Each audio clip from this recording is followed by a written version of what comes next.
Hotep à tous, bienvenue sur la chaîne des panafricanistes par essence, par conviction, par excellence. Celle des citoyens kémites par nécessité et obligation de combat. Nous sommes une chaîne qui n'est guidée que par nos ancêtres et rien que par les ancêtres qui appartiennent à l'égrégore du monde noir. Par conséquent, nous ne croyons en aucun Dieu venu de l'étranger. Toutefois, cette vidéo n'est aucunement destinée à inciter à la haine ou à la violence, car nous menons un combat qui est d'abord et avant tout spirituel, intellectuel et démocratique. Ensuite, il est politique, géopolitique et géostratégique. Contre l'impérialisme, le colonialisme, le néocolonialisme et l'endocolonat, qui sont tous qualifiés de crimes contre l'humanité. Nous menons ce combat sur la base du principe fondamental que nous avons hérité de nos ancêtres kémites, qui est celui de la Mahat, c'est-à-dire solidarité, vérité et justice. Vous êtes donc en droit de connaître la vérité et nous avons l'obligation de vous dire la vérité, rien que la vérité, afin que justice soit rendue au continent africain. Et ça, c'est notre modeste contribution dans cette noble lutte en faveur de la souveraineté, la dignité, la solidarité et l'unité africaine. C'est exactement ça que nous appelons le panafricanisme. Bien-aimés frères et sœurs, le président Tshisekedi est en colère. Le président Tshisekedi est prêt à engager la guerre contre le Rwanda. Le président Tshisekedi, en tout cas à la différence des pays de la CEDEAO, qui veulent déclarer la guerre sans respecter les normes, leur parlement, le président Tshisekedi est prêt à saisir son parlement pour qu'on lui donne l'autorisation et qu'il fasse la guerre contre le Rwanda. Et ce sera légal. Le président Tshisekedi dit qu'il en a marre. Vous voyez la différence maintenant entre ce que faisait Alassane Ouattara, Macky Sall, Patrice Talon, qui voulaient faire la guerre, qui veulent jusqu'à présent faire la guerre contre le Niger, qui n'ont jamais consulté leur parlement. Tshisekedi a bien dit, je saisis le parlement. Si le parlement me donne l'autorisation de faire la guerre, je déclare la guerre et nous la faisons. Donc, il dit qu'il en a marre, parce que je dois vous rappeler, et même moi je le comprends très bien, je dois vous rappeler que cette guerre a déjà fait 15 millions de morts. Écoutez bien, parce qu'il y a des gens qui sont d'autres pays, qui sont, parce qu'ils ont besoin de faire des views, donc ils viennent raconter leur vie. Je vous rappelle, le Congo a déjà perdu 15 millions de morts par la faute du Rwanda. Le Rwanda a donc exterminé pratiquement tous les Rwandais, parce que les Rwandais sont entre 15 et 16 millions. Vous voyez, et ce n'est pas surprenant, puisqu'ils ont déjà, en 3 mois, ils avaient tué 1 million. 3 mois. Bon, en 30 ans, donc ça. Vous comprenez que nous avons là affaire à un génocidaire spécialiste. C'est la seule chose qu'il sait faire, en fait. Mais, que cherche le Rwanda au Congo? Parce qu'il faut bien comprendre ce qui se passe. Le Rwanda veut prendre une partie, l'est du Congo, la partie justement la plus riche, et comme ça, il va l'administrer pour le compte des Occidentaux. Américains, Français, Anglais, Allemands et autres, tout ça. Donc, ils veulent occuper cette partie-là, qui est peut-être 5 fois plus grand que le Rwanda. Plus même, 10 fois plus grand que le Rwanda. Et le Rwanda veut s'accaparer de ça. Vous avez vu que le Rwanda est allé signer des accords avec la Grande-Bretagne pour recevoir les déboutés d'Asie de la Grande-Bretagne, du Royaume-Uni.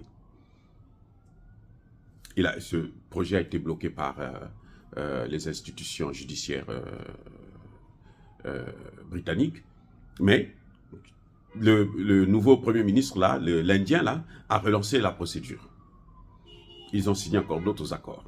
On ne sait pas encore quelle sera la réaction de la Cour suprême britannique.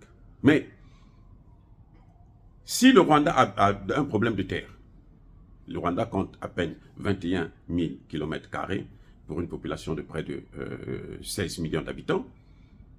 S'ils ont besoin de terre, pourquoi aller prendre d'autres gens pour les amener? En fait, les gens qu'il va prendre là, ce ne sera pas les déboutés.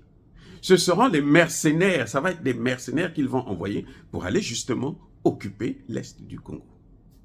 Voilà le vrai problème.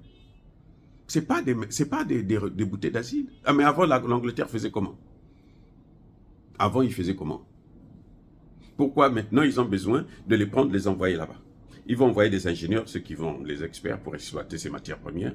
Ils vont envoyer des militaires pour assurer la sécurité des exploitations. C'est tout. Et on va faire une zone, on va mettre une grande base militaire. Les Américains, ils sont spécialistes. Vous avez la base américaine d'Agadez, c'est 25 km carrés. Hein? 25 km carrés. C'est toute une ville. Et ce n'est que ça qu'ils font en Afrique. Et ça ne peut plus continuer comme ça. Ça ne peut plus continuer comme ça. Malheureusement, vous avez des pays comme le Rwanda qui tombent dans le piège, qui servent, le Rwanda qui leur sert le Congo comme un morceau de gâteau. Bon, servez-vous manger, bon appétit. Et c'est ça le problème que nous avons en Afrique. Nous voyons bien, même le Rwanda n'est pas un pays, contrairement à ce que les gens disent là, le Rwanda n'est pas développé. Le Rwanda là, il n'y a rien. Mais vous avez vu, il n'y a pas longtemps, la plus grande banque, la première banque rwandaise, là, elle a fait faillite, elle a coulé, la première banque rwandaise. Donc ce n'est pas un pays développé.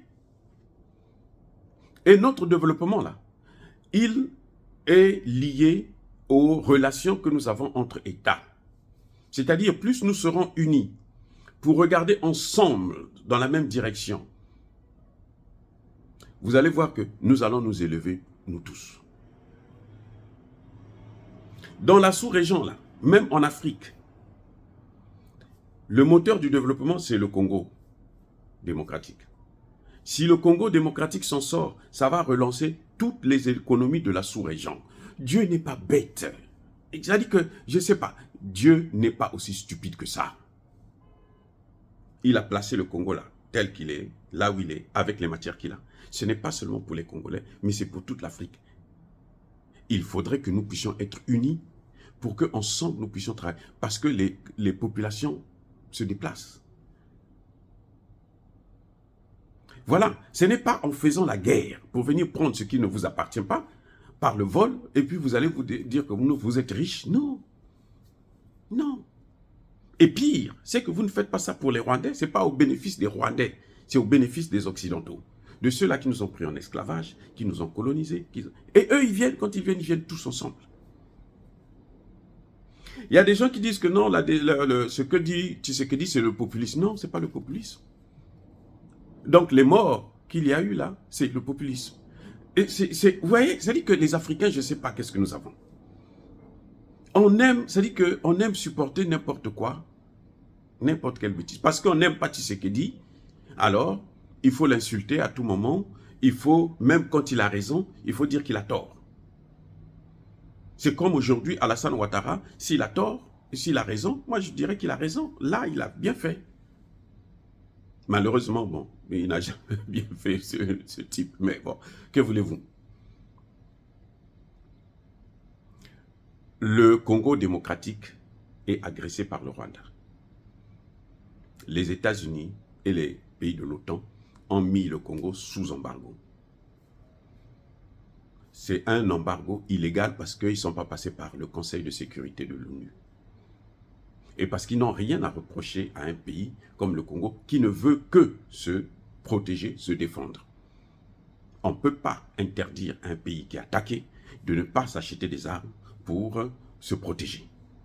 La légitime défense. Tout le monde a acclamé la légitime défense d'Israël. Tout le monde, tous les pays de l'Occident, ils ont acclamé. Israël a le droit à la légitime défense. Même s'ils peuvent détruire des hôpitaux, faire comme ils veulent, c'est la légitime défense. Maintenant, un pays qui veut protéger, qui a déjà perdu 15 millions, mais il faut ne pas avoir un cœur pour voir ça. Moi, ce que j'ai toujours reproché à Tshisekedi, c'est de compter sur les mêmes partenaires que le Rwanda. Vous avez le même partenaire, donc c'est lui qui doit vous départager. C'est lui qui doit dire qui doit avoir raison, qui doit avoir tort. Or, dans ces conditions-là, il faut changer de partenaire. C'est le seul grand reproche que j'ai à faire à l'égard de Tshisekedi. Parce que je sais que si Tshisekedi change de partenaire, on l'a vu au Mali, on l'a vu au Burkina, on commence à le voir au Niger, on l'a vu au Centrafrique. Mais dans l'immédiat, cette guerre ne va plus durer encore 1 mois, 1 an. Non, c'est pas possible. Même si les Américains vont donner les F-16 au Rwanda, si Tshisekedi change de partenaire, un partenaire sérieux qui a fait ses preuves, comme on le connaît déjà, la Russie, ou encore même la Chine, pourquoi pas les deux ensemble, l'Iran, la Corée du Nord et autres, allez prendre les autres partenaires. C'est une guerre. Vous devrez vous défendre. Vous ne pouvez pas compter seulement sur vous-même, surtout que vous ne fabriquez pas d'armes. Donc, vous collaborez. Et les Américains, à force de faire ça, ils seront haïs sur l'ensemble du continent africain. C'est ça qui est terrible. Et on va encore dire que non, les Africains, ils ne sont pas bien, les Africains, ils sont racistes. Non. On ne peut pas aimer des gens qui viennent seulement pour vous tuer et piller vos biens. Ils viennent prendre ce qui vous appartient et ils vous tuent en plus. Personne. Ici, aux États-Unis, là, vous ne pouvez pas faire ça. Ici, dans leur pays, là, vous ne pouvez pas faire ça. En Europe, là, en France, là, vous ne pouvez pas faire ça. Vous voyez, ici aux États-Unis, si vous avez un terrain, là, vous avez un terrain, s'il y a des matières premières en bas, ce n'est pas pour vous, c'est pour l'État. Et quelqu'un d'autre ne peut pas venir prendre ça. Ce n'est pas possible. L'État doit vous dédommager, parce que c'est votre terrain, mais l'État va prendre ça. Et vous n'avez pas le droit de donner ça à un privé qui va venir, qui va s'en servir comme il veut, surtout pas si c'est surtout pas un étranger. Ce que vous ne faites pas chez vous. Mais acceptez que les autres puissent le faire. Les Américains sont les premiers colonisateurs. Parce qu'il ne faut pas oublier que les ancêtres des Américains, ce sont ceux qui ont amené les esclaves. Ce sont eux qui ont massacré les Indiens, ce n'est pas nous. Ce sont eux qui ont pratiqué la colonisation.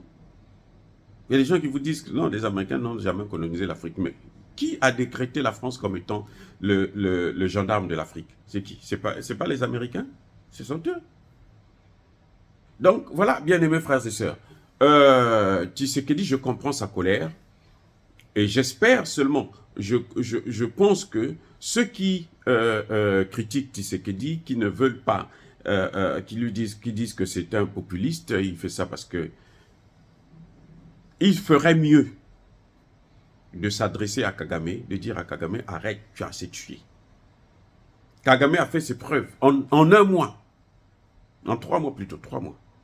1 million de Rwandais, en 3 mois. 1 million. L'œuvre de Kagame, en 3 mois. En 30 ans, ça fait combien de millions? Au Congo, 15 millions. Les gars, plus d'1 million de femmes violées. Mais il faut arrêter avec ça. Ce sont quand même nos parents. On ne peut pas être là à continuer à acclamer un criminel comme ça de grand chemin. Non, il faut que ça s'arrête. Et ça, il faut tirer les oreilles de Touadéra. Voilà ce qu'ils sont, eux, en réalité. Il faut tirer les oreilles de Sassou Nguesso. Voilà ce qu'ils sont.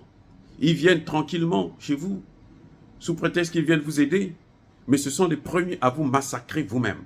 C'est comme ça. Le Congo, ce sont les Congolais qui ont ouvert la porte aux Rwandais.